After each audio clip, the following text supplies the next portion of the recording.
उधर जयंत चौधरी को बीजेपी मना रही थी, इधर शिवपाल ने खेल दिया पूरा खेल, बीजेपी का मंसूबा हुआ ध्वस्त। जयंत और शिवपाल के बीच बन रही थी ये डील, भाजपा ने रखा अपना ट्रम्प कार्ड, डिम्पल ने जयंत को कर दिया इमोशनल। अखिलेश ने निभाई दोस्ती, जयंत ने कहा हम भाई भाई, अब नहीं होगी इंडिया गठबंधन से जयंत की विदाई। डिम्पल ने दिखाई अपनी ताकत, जयंत को मनाने के लिए कह गई ये बात, उभर कर आ गए जयंत के जज्बात। इस समय इंडिया गठबंधन को बचाने के लिए यादव परिवार पूरी तरह से जुट गया है। जहां एक तरफ नीतीश ने इंडिया गठबंधन से अपना हाथ पीछे खींच लिया था, ममता बनर्जी पीछे हट गई थी, उसके बाद जयंत चौधरी के इंडिया गठबंधन से जाने की संभावनाओं के बीच सर्दी में गर्मी का एहसास भी बढ़ गया था। लेकिन ये मार सबसे ज्यादा अखिलेश यादव को महसूस हो रही है, क्योंकि अखिलेश यादव जयंत चौधरी के काफी नजदीक माने जाते रहे हैं। लेकिन ऐसा अचानक क्या हुआ था जिसको लेकर जयंत चौधरी ने अपना मन एनडीए में जाने का बना लिया था? ये कहानी बहुत दिन पहले की नहीं है।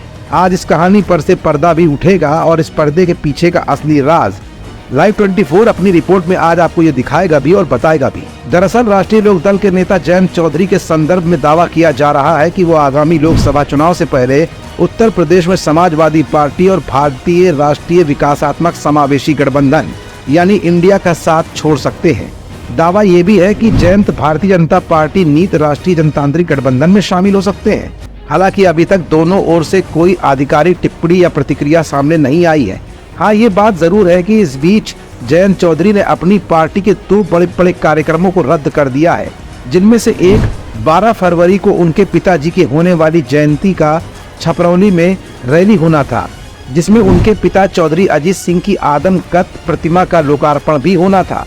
दूसरा, मथुरा में युवा सम्मेलन कार्यक्रम होना था, जिसे टाल दिया गया है। माना जा रहा है कि नए समीकरणों को देखते हुए इसे भी रद्द कर दिया गया है। इन कार्यक्रमों के रद्द होने के बाद मीडिया में ये खबरें तेजी से वायरल होने लगी कि जयंत चौधरी एनडीए में जा सकते हैं। इस राजनीतिक उठापटक के बीच यादव परिवार उनको मनाने में जुट गया है।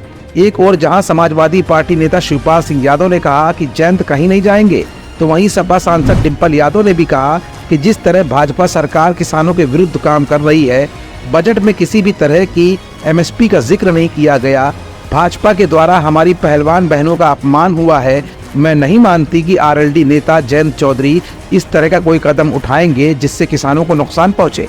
खबरों के मुताबिक जयंत चौधरी अखिलेश यादव के प्रस्ताव से भी नाराज चल रहे हैं, जिसमें समाजवादी पार्टी ने आरएलडी को जो 7 सीटें दी थी, उनमें 4 सीटों पर राष्ट्रीय लोक दल के सिंबल पर समाजवादी पार्टी के उम्मीदवारों को लड़ाने का प्रस्ताव दिया गया था, जिसके बाद से जाट कार्यकर्ताओं का जयंत चौधरी पर गठबंधन तोड़ने का दबाव भी था।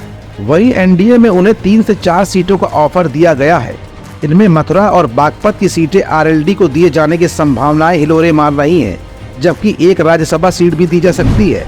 राष्ट्रीय लोक दल ने 2019 का लोकसभा चुनाव भी समाजवादी पार्टी के साथ गठबंधन में लड़ा था। इसमें उन्हें 3 सीटें दी गई थी, लेकिन उन्हें एक भी सीट पर जीत हासिल नहीं हो पाई थी।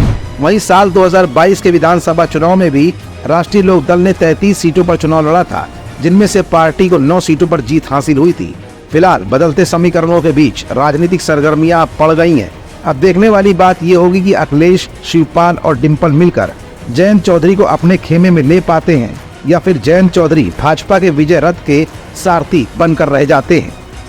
लाइव 24 के लिए मनीष गुप्ता की स्पेशल रिपोर्ट।